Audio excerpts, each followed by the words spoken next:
Bismillah, alhamdulillah, wassalatu wassalamu ala rasulillah Sayyidina Muhammad ibn Abdillah wa ala alihi wa sahbihi wa ala ma'ba'ad. Hadratul muhtaramin yang kami muliakan, Kiai Syamsul Arifin, segenap jajaran kepala sekolah beserta wakil, segenap dewan guru dan staf dan karyawan di lingkungan Yayasan An-Nur. Kita mulai pertemuan kita dengan membaca Ummul Quran. Kita hadiahkan kepada Al-Mahfulah Romi Anwar, Al-Mahfulah Romi Badruddin, Romi Edem Huji, dan semua yang pernah membantu di yayasan. Berikut semua keluarga besar, mudah-mudahan semua diterima ibadahnya, diampuni segala dosanya, amin, amin, amin. Ditinggikan derajatnya. Lahumul Fatihah.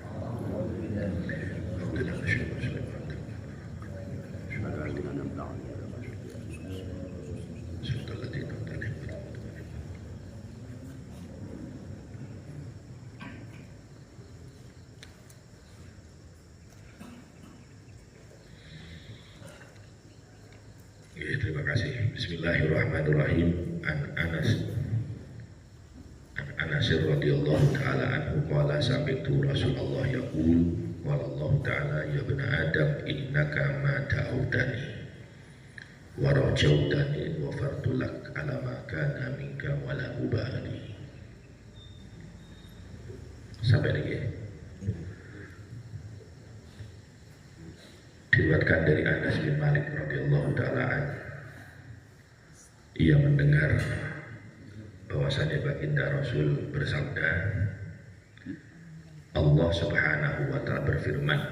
Ini berarti hadis qudsi, firman Allah tapi tidak ditulis di dalam Al-Quran. Ya bani Adam, wahai manusia, innaka ma ta'udani, kamu ini selama berdoa kepadaku, warajautani, dan mengharap kepadaku, wa fardulak, aku akan mengampunimu, alama kana minka, apapun yang ada pada dirimu, dosamu sebesar apapun, wala ubali, aku gak akan peduli. Ya bani Adam, wahai manusia, lau balawat dunubuka ananas sama, seandainya dosamu sangat banyak, saking dari banyaknya bertumpuk-tumpuk dari muka bumi sampai judul langit. Anan bimakna an-nahiyah, dari nyampe ke sisi langit. Tsumma astaghfartani, kemudian engkau meminta ampunan, wa fardulak, aku akan mengampunimu. Ya bani Adam, wahai manusia, innaka law ataidani bi qurabil ardi khataya, seandainya engkau datang kepadaku dengan membawa sepenuh bumi dosa, kemudian aku menemukanmu tidak menyekutukan aku dengan apapun, niscaya aku akan datangkan pula sepenuh bumi maghfirah. Rawahu at-Tirmidzi. Hadis ini menjadi hadis penutup dari kajian Arba'in An-Nawawi. Hadis ini adalah bertemakan tentang taubat. Maka yang terakhir ini ya diangkat judul taubat karena orang itu amaliyahnya dilihat bagaimana akhirnya. Innamal a'mal bil khawati, amalan itu tergantung akhirnya. Maka dari itu kita tidak boleh sombong dengan ibadah kita, karena kita tidak tahu bagaimana akhir kehidupan kita. Boleh jadi orang banyak ibadah tapi akhirnya dia kufur kepada Allah, su'ul khatimah. Kita juga tidak boleh menghina para pendosa, karena kita tidak tahu, jangan-jangan para pendosa bertobat kemudian husnul khatimah, sementara kita yang menghina malah sebaliknya menjadi su'ul khatimah. Berbicara tentang taubat, taubat ini berasal dari kata tabayatu, maknanya ada waraja. Secara istilah tobat itu artinya kembali, balik. Cara arek iku minggat, mari ngono balik. Tobat sama dengan seorang hamba. Tatkala dia bermaksiat, dia sesat, minggat, menjauh dari Allah. Kemudian dia menyadari kesalahannya, minta maaf sama Allah. Dia kemudian kembali takarrub kepada Allah. Itu taubat, balik nang Gusti. Ada seorang sufi, dia mau berangkat ke masjid. Di tengah perjalanan dia melihat ada anak tukaran karo ibuke di depan rumahnya, dus wenen ibuke. Kemudian si sufi ini kemudian menangis karena anak ini kemudian diusir dari rumahnya, didorong sama ibunya keluar rumah, kemudian ibunya masuk rumah, kemudian dikunci dari dalam rumahnya, dan anak ini menangis, dan dia kembali ke rumahnya, tapi tidak dibukakan pintu oleh ibunya. Maka sang sufi ini kemudian teringat akan dirinya. Bagaimana kalau pintu taubatku tertutup, sebagaimana tertutupnya pintu kembalinya anak ini ke rumahnya. Nangis, balik, dia datang meneruskan perjalanannya ke masjid. Sepulang dari masjid, ternyata anak itu masih ada di depan pintu rumahnya, sambil mengetuk, sambil menangis. Dia manggil ibu, aku minta maaf ibu. Kemudian sang sufi ini kemudian menunggu, dia tidak berlalu. Kemudian duduk di seberang jalan. Dia melihat apa yang akan terjadi. Ternyata lama kelamaan, ternyata ibunya membuka pintu, kemudian merangkul anak ini dan membawa ke dalam. Dia pun menangis lagi sang sufi ini. Ya Allah, kalau seorang ibu ini yang telah mengusir anaknya, tapi karena anaknya ini terus mengetuk pintu rumah ibunya dan dia memelas-melas minta maaf, akhirnya dibukakan pintunya, maka saya yakin belas kasih jauh lebih besar daripada belas kasihnya ibu yang mengusir anaknya. Kemudian karena anaknya meminta maaf dan terus mengetuk pintunya, kemudian sang ibu ini menerima kembali kedatangan anaknya. Maka sang sufi ini yakin betapapun kita diusir dari rahmat Allah dengan dosa-dosa dan maksiat yang banyak, asalkan kita terus mengetuk pintu taubat, pintu maaf dari Allah, pasti Allah akan membukakan pintu taubat untuk kita. Maka sebagai seorang hamba, kita harus optimis, pastilah taubat kita diterima oleh Allah Subhanahu wa Ta'ala, asalkan syaratnya terpenuhi. Kata Imam Ghazali, "Fattaubatu bisyurutiha maqbulatun mahiyatun la mahalata." Taubat itu kalau sudah memenuhi syarat pasti diterima. Butuh optimis. Orang mau maksiat kayak apapun, asalkan dia taubat dan dia memenuhi syarat taubatnya, pasti diterima. Maka katakan Imam Ghazali, "Faman tawahhama anna taubah la tasihhu wa la tuqbal, kaman tawahhama anna syamsa tatlu'u wa qalamu la yazul." Kalau ada orang bertaubat, kemudian dia menyangka taubatnya gak diterima sama Allah, tidak sah taubatnya, padahal dia sudah berusaha memenuhi syarat-syarat taubat, maka orang itu seperti orang yang menyangka tatkala melihat matahari sudah terbit, sementara kegelapan itu tidak hilang. Artinya tidak mungkin kalau matahari datang mesti gelapnya hilang. Kalau ada orang dia berdosa kelam hitam, kemudian dia bertobat, pastilah akan dibersihkan oleh Allah Subhanahu wa Ta'ala menjadi putih. Orang yang menyangka bahwa taubat seseorang tidak diterima, maka sama halnya, kelirunya itu sama halnya orang yang melihat matahari telah terbit, namun dia menyangka bahwa kegelapan masih tetap ada dan tidak pergi. Maka yakinlah Allah akan menerima taubat kita. Di dalam satu peperangan,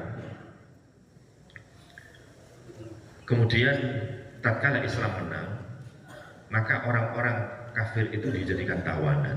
Di antara tawanan itu ada apa namanya? Ada orang laki-laki, ada perempuan, ada anak yang ditawan.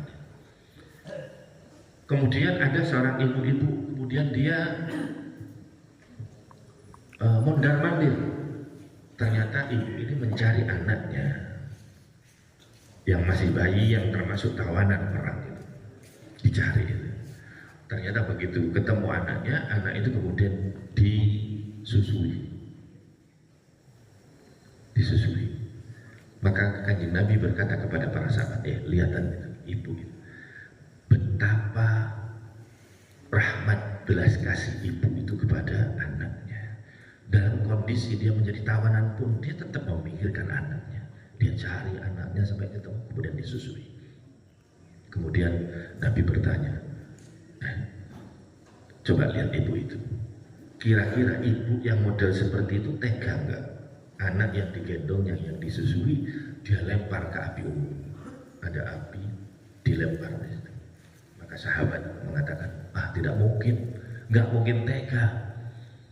Ada anak yang disayang kayak begitu, ada ibu seorang penyayang, kemudian dia tega akan melemparkan ke api unggun itu.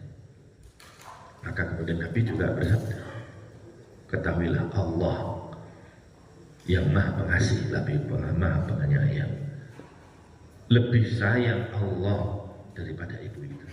Maka Allah tidak akan melemparkan kalian juga ke neraka kalau engkau menjadi kekasihnya, orang dekatnya Allah, orang yang disayang oleh Allah Subhanahu wa Ta'ala. Orang yang berdosa, maka hendaklah dia segera bertobat. Orang yang melakukan maksiat, hendaklah segera dia melakukan tobat kepada Allah dan jangan menunda-nundanya. Dan jangan tertipu dengan rayuan setan. Setan akan terus meracuni pikiran orang yang berdosa. Jangan tobat sekarang. Kalau tobat sekarang, kalau bulan depan kumat gimana kamu? Ya sudah, nggak usah tobat, nanti aja tobatnya. Ini setan meracuni supaya apa? Orang itu menunda-nunda tobatnya sehingga boleh jadi orang itu mati sebelum dia bertobat. Maka kewajiban kita tatkala kita berdosa, bermaksiat, segera kita taubat. Ada seorang kiai. Satu ketika kiai ini dijemput oleh supir sahibul bait yang ada pengajian di rumahnya. Datanglah supir itu menjemput di rumahnya Pak Kiai. Pak Kiai itu di tengah perjalanan ini, mumpung ketemu Pak Kiai, supirnya ditanya, Pak Kiai, kula niki kadang dosa Kiai, kula kadang maksiat. Kata kiainya, ya tobat toh. Waduh Pak Kiai, lek kula tobat, kula khawatir nanti setelah tobat bulan depan kula niki nglakoni malih. Ya tobat malih jare gitu. Lek mari tobat terus kula nglakoni malih ya tobat malih. Terus seperti itu. Perbincangan belum selesai, kiainya sudah nyampe di rumah. Turun, ya, sudah pengajian. Kemudian ramah tamah. Setelah pada waktu ramah tamah itu kemudian Pak Kiai melihat si supir tadi mencuci mobil majikannya. Dicuci mobil itu. Kemudian didatangi sama Pak Kiai. Pak, Pak Kiai, nyuci mobil, enggak. Kok dicuci? Enggak, Kiai kotor. Oh, mobilnya kotor. Lah habis ini kan dipakai lagi. Ya dicuci lagi Kiai. Dipakai, kalau dipakai lagi kan kotor lagi. Ya dicuci lagi Kiai. Apa enggak aja? Nggak usah dicuci. Nanti nunggu lama. Kalau sudah sekiranya enggak akan dipakai baru dicuci. Ya keburu ngetel, nopo jenenge? Keburu berkerak, nggak bisa nggak bisa dibersihkan. Oh gitu kata kiainya. Terus ada juga ya, mobil itu terus bersih, kan majikan saya senang. Maka kata kiainya, seperti itulah Pak kamu. Seperti itu pula mobil, seperti itu pula kamu. Tatkala mobil itu kotor, kamu bersihkan, kotor lagi dibersihkan, kotor lagi dibersihkan, supaya juragan kamu, majikan kamu senang. Seperti itu pula kamu. Tatkala kamu berdosa, ya taubat. Berdosa lagi, taubat lagi, berdosa lagi, taubat lagi. Maka seperti itulah Allah akan senang kepada hamba. Jangan tertipu dengan setan. Setan terus membisikkan, jangan, nanti aja, jangan. Supaya apa? Kita tidak tobat dan akhirnya kita su'ul khatimah. Tarawih yang beliau diberkati Allah Subhanahu wa taala. Maka kenapa kita harus optimis? Optimis. Tatkala kita berdosa, kemudian tobat, optimislah tobat kita pasti diterima oleh Allah Subhanahu wa taala. Di dalam hadis yang diriwayatkan oleh Imam Muslim, baginda Nabi Muhammad SAW memberikan perumpamaan, lallahu asyaddu farhan bi taubati abdihi hina yatub ilaihi min ahadikum ila akhirih. Hadisnya panjang. Perumpamannya begini, ada orang, Kanjeng Nabi itu memberikan satu analogi. Kalau ada orang naik kuda, dia ingin bepergian jauh. Ibaratkan dia kepingin pindah rumah. Aslinya itu kok Bulawang, kepingin pindah ke Madura, ya. Tapi belum ada mobil karena dia kepingin pindah ke Madura. Rumahnya dijual, sawahnya dijual, tokonya dijual, semua asetnya dijual. Setelah berupa uangnya dimasukkan ke dalam koper, kemudian karena mau berpergian jauh dia persiapan bontot, makanan, minuman, dia taruh di atas ontanya. Di atas ontanya. Dia pun kemudian naik onta, meninggalkan dari tempat asalnya. Ibaratkan dari Bulawang mau ke Madura. Nyampe di tengah-tengah di Surabaya, kesel. Akhirnya dia istirahat sebentar di rest area. Kalau sekarang rest area. Karena capek, akhirnya diparkirlah ontanya. Orang itu kemudian ada di sebelahnya, tidur, ngelayah-layah, keturun, sak seliep. Kemudian dia terbangun. Begitu terbangun, dia melihat ontanya yang tadi ada di depannya itu gak ada. Ya apa kira-kira? Padahal onta tadi di atasnya ada uang, semua uangnya. Uangnya rumah, uangnya sawah, uangnya macam-macam. Terus kebutuhan makan selama perjalanan, minumnya ada di situ. Lah ontanya hilang. Kira-kira gimana? Lek panjenengan yang menjadi orang yang naik onta, apa perasaannya? Susah? Susah aja apa susah banget? Susah bingit. Oh susah, dari susahnya kemudian dia panik. Akhirnya dia langsung mengejar, meskipun dia tidak ngerti arah. Kemudian dia cari-cari timur ke barat, selatan ke utara, tak juga aku temukan. Onta yang hilang nggak ketemu. Bagaimana ini? Dunyone hilang. Wong duwite omah, sawah, semuanya dari situ. Mbak, mau bagaimana nggak? Panik? Panik nggak? Ya panik lah. Karena dia sudah lari ke sana kemari, ngos-ngosan, akhirnya dia balik ke tempat asal. Aduh, pasrah wis ya apa? Hanya dia ngos-ngosan, capek, akhirnya ketiduran lagi di situ. Wis pasrah wis ya apa? Gitu. Begitu ketiduran, tidur lama karena capeknya. Kemudian dia bangun, dia buka matanya. Begitu dibuka matanya, ternyata onta ada di depannya. Ya apa perasaannya? Senang. Senang? Senang aja apa senang banget? Masya Allah. Kira-kira ontanya diterima apa diusir? Wah, untung megeli. Menisan rono. Ustaz kejar-kejar ke sana kemari kok ujug-ujug teko dhewe. Wis bisa gak balik apa ngono? Mboten, pasti diterima ya. Inilah perumpamaan Kanjeng Nabi. Kalau orang ini senang, saking dari senangnya orang ini, akhirnya dia bersyukur kepada Allah. Karena saking dari senangnya dia bersyukur. Orang kalau senang itu bisa gak mikir, bisa. Tapi bersyukurnya keliru dia. Dia mengatakan, Alhamdulillah, Allahumma anta abdi wa ana rabbuka. Kebalik. Orang kalau sudah senang itu gak mikir, ya. Pokoknya mau kadang kesenangan. Itu sama dengan ceritanya jaya-jayanya Banser dulu. Banser itu jaya pada waktu dia panglimanya jadi presiden. Gus Dur. Masya Allah. Suatu saat Gus Dur berkunjung ke Malang. Naik pesawat turun di Bandara Abdurrahman Saleh Malang. Wah, yang menjemput itu Banser. Begitu Gus Dur mendarat, langsung Banser ini lapor kepada komandannya. Lapor, Presiden Abdurrahman Saleh telah mendarat di Bandara Abdurrahman Wahid.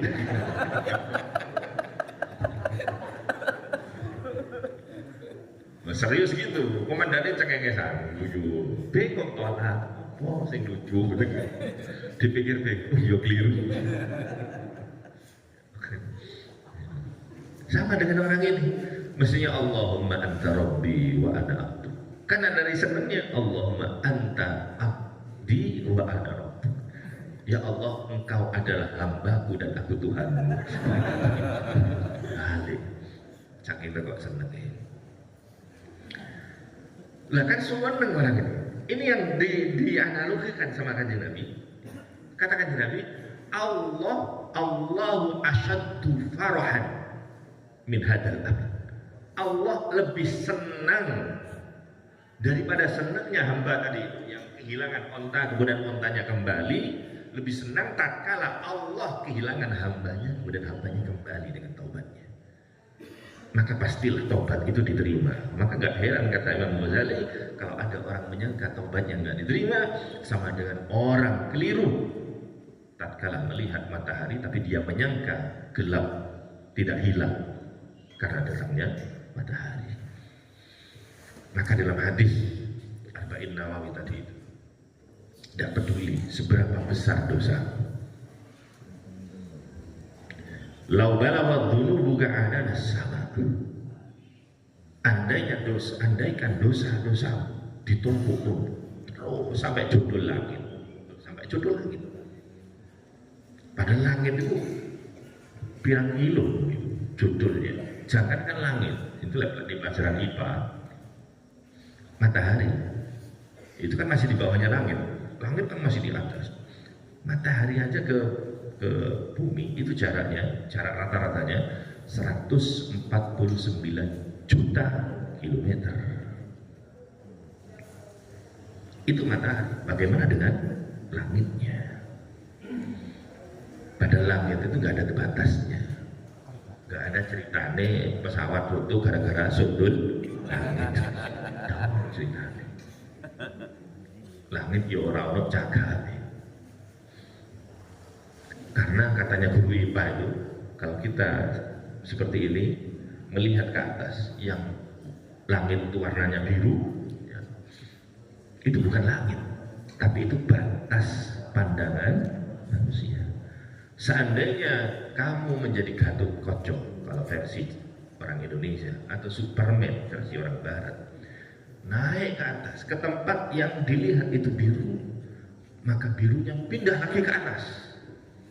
Karena itu seperti fata morgana, siang-siang melihat di aspalan 1 kilo kayaknya ada air.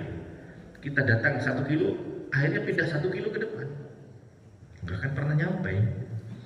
Saking dari tingginya langit tadi, langit.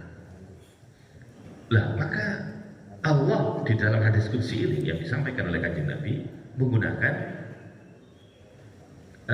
perumpamaan ini. Seandainya kamu punya dosanya sangat banyak sampai tumpuk sampai judul langit, kemudian kamu minta ampunan kepadaku, ghafartu lakum, tak ampuni walau bal, gak peduli dosamu sampai.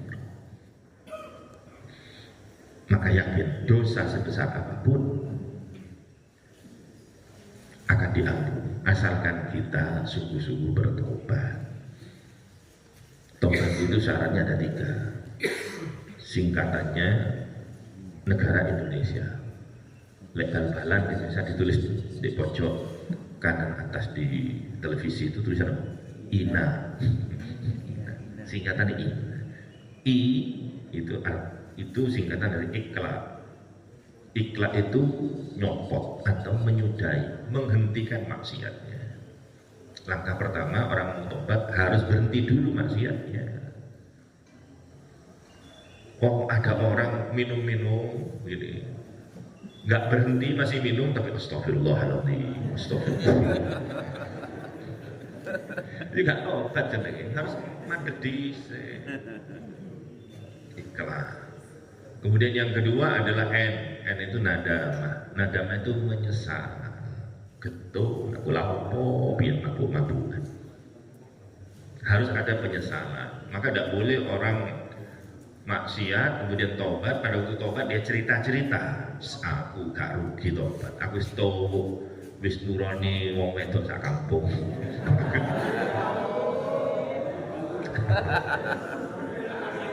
Bendino tak konek prendes itu.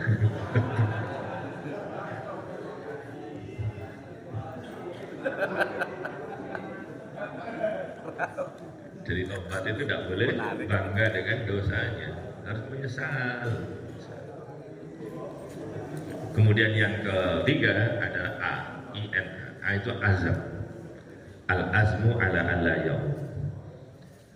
Dia bersikukuh, berniat tidak akan mengulangi maksiat di waktu yang akan datang. Jadi kalau ada orang bertobat, ya saya ingin tobat, ulang ngarep ya, lewis duit aku tak booking lagi. Wah, ini repot ya. Jadi bertobat itu nggak boleh ada niatan sedikit pun untuk mengulangi. Kalau ternyata bulan depan kok mengulangi, ya tobat lagi. Ya tobat lagi. Sing penting waktu tobat gak ada niatan. Jadi kalau ada waktu tobat dia berniat akan mengulangi ya nggak memenuhi syarat. Yang penting pada waktu tobat. Ada Pak Haji, dia tobat, ya, pergi haji. Ya. Pergi haji, tetangganya lewat di depan rumah. Assalamualaikum Pak Haji. Waalaikumsalam. Mau kemana? Biasa, ke lokalisasi gitu. Kata tetangganya tadi, ayo Pak Haji ikut, haram. Loh Pak Haji, tak bayarin, alhamdulillah.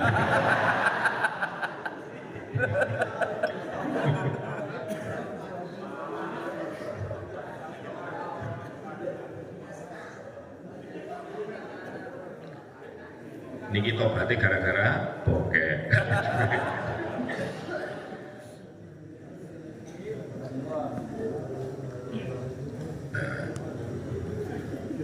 Kemudian kita harus tahu bahwa setiap manusia itu kullu bani Adam khata'un.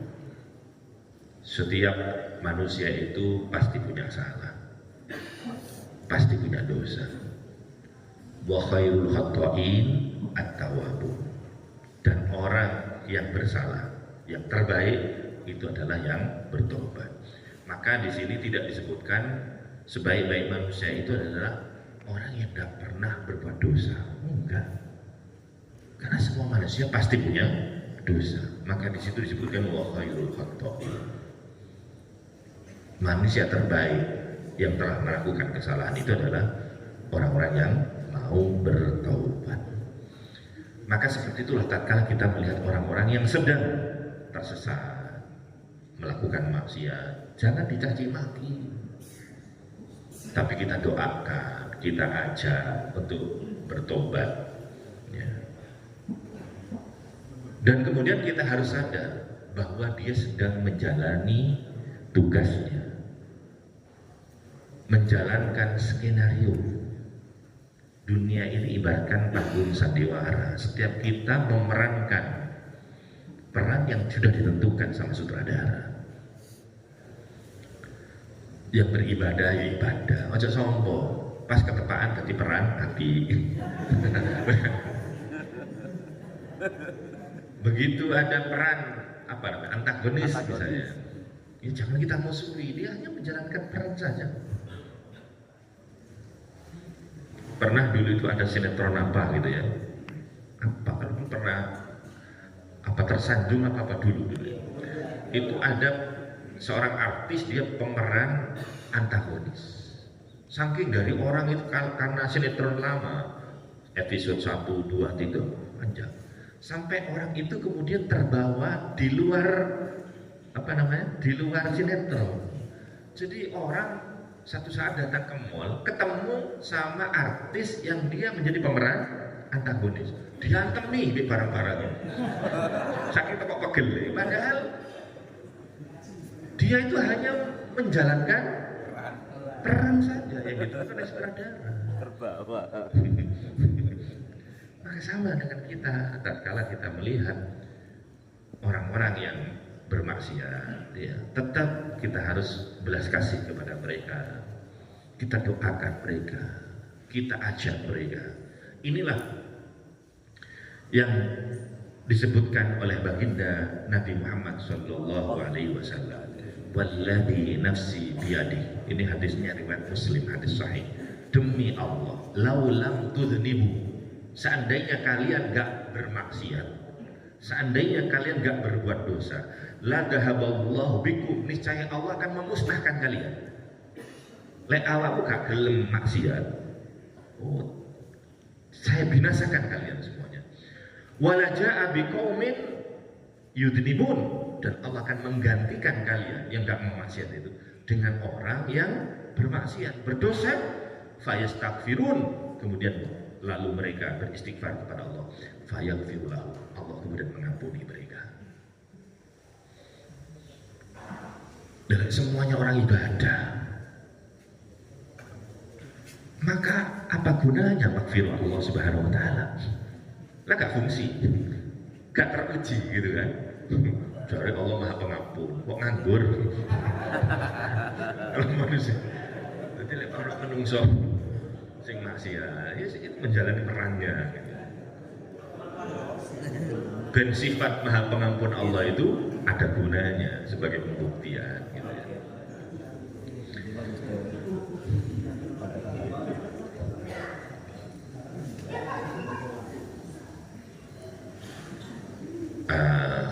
Para bapak, saudara sekalian yang dirahmati Allah Subhanahu wa taala, maka mari kajian kita ini tidak hanya menjadi satu cerita, tidak hanya menjadi satu wacana, tetapi menjadi prinsip hidup kita. Tatkala kita melakukan dosa, tatkala kita melakukan maksiat, mari rasa-rasa dan tobat toh. Khawatir kok guru sempat tobat mati dhisik. Suul khotimah ya. Jadi segera tobat. Syaratnya pada waktu tobat tidak boleh ada kerentek, mengulangi. Kalau sakulan ketemu konco sing biasa rasa-rasa masa meleh.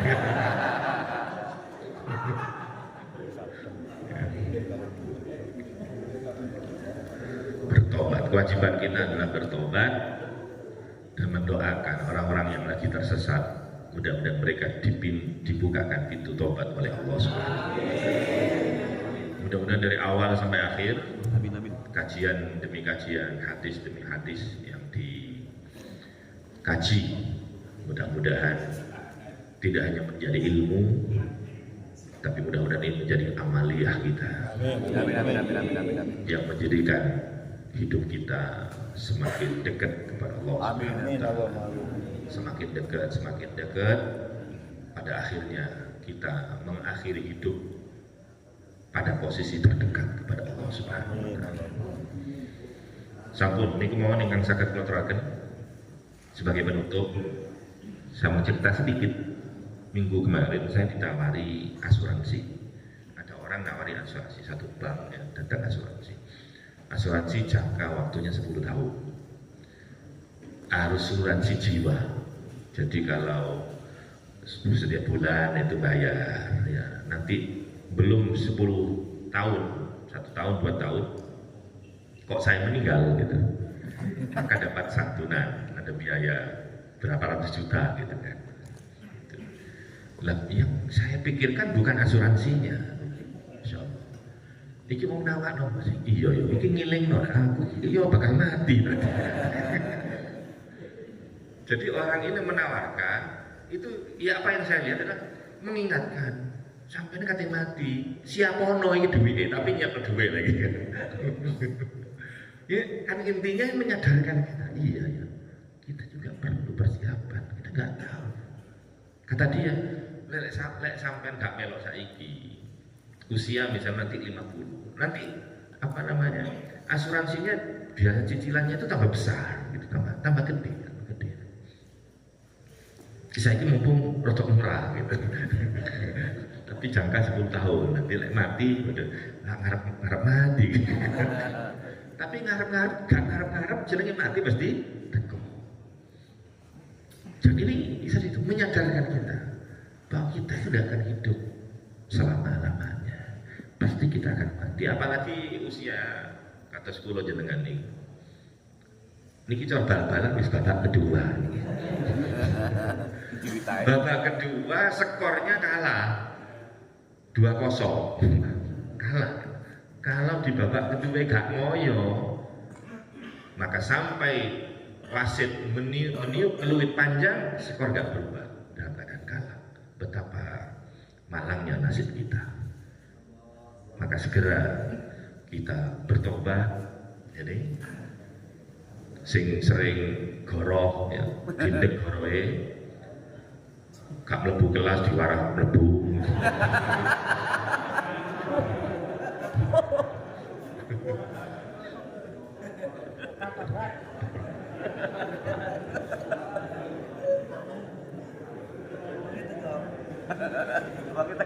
Dikira kepala sekolah gak ngerti. Gusti Allah sing ngerti ya. Sing diutang dan dilunasi, sing sholat bolong-bolong dan kita beli ya. Minggu kemarin juga ada, soalnya ada ibu-ibu dari Gading datang. Suami kula sedo terus diutang sholat, pinten bayari.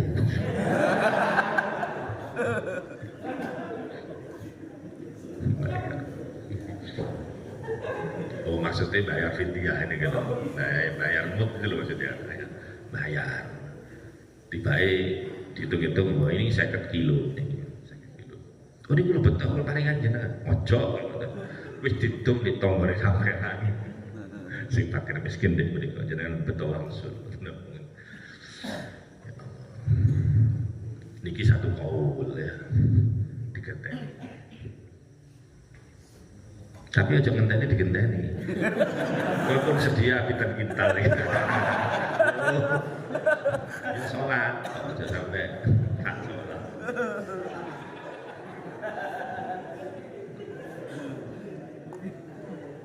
Hisab pertama itu urusan sholat. Sak api-api sampean sedekah sak miliar, umroh ping 100, haji ini ping 50. Tapi gak sholat niku lali-lali, telat-telat. Hisab pertama urusan sholat. Lek sholat wis gak lulus, liyane wis gak dihitung. Langsung dicemplung loh. Maka jangan remehkan urusan sholat. Jangan biasakan menunda-nunda sholat. Sholat itu akan terasa berat kalau diakhirkan. Sholat isya jam 7 petang rokaat, jam 9 petang rokaat, jam 11 petang rokaat. Tapi berbeda. Petang rokaat awal enteng, petang rokat jam 09.00 lu ya apa? Jam 11 tambah apa? Soalnya apa? Tambah ngantuk. Akhirnya gak sholat. Maka amal terbaik itu adalah sholat pada waktunya atau di awal waktu. Sama dengan ini. Baik sampai disuruh ngangkat gelas seperti ini, muat berapa kilo ini? 1 kilo? Nggak ada. Enteng ya, karena nggak 1 kilo. Saya ngomong, Pak, cekelen ini petang jam. Kuat? Gak kuat. Kenapa gak kuat? Apa ini menjadi 1 kintal? Enggak juga. Tetap ini, nggak ada 1 kilo. Tapi kenapa gak kuat? Karena tenaganya sudah habis. Maka sama dengan sholat. Kalau sampai sholat dan langsung sholat enteng. Tapi lek sholat di goai, apa jam 11. Akhirnya judul sholat. Tenaganya habis. Sama dengan sampai punya tugas. Bah di sekolahan, tugas di omah. Kalau tugas segera lakukan. Tugas itu kadang berat, bukan karena tugasnya berat, tapi karena pikiran nih sangat buat. Ditunda meneh, dipikir, tapi gak dilakoni. Sama punya masalah, sama seperti itu. Banyak orang punya masalah, sebetulnya masalahnya gak besar, biasa-biasa, tapi karena ditunda. Apot. Hiperventilasi. Jadi beratnya pikiran, bukan karena beratnya masalah, tapi karena dia menunda terlalu lama. Pun niku menika saged maturaken salam pati kula nyuwun aku dan subhanakallahumma hamdika asyhadu an la ilaha illa anta astaghfiruka wa atubu ilaik. Assalamualaikum warahmatullahi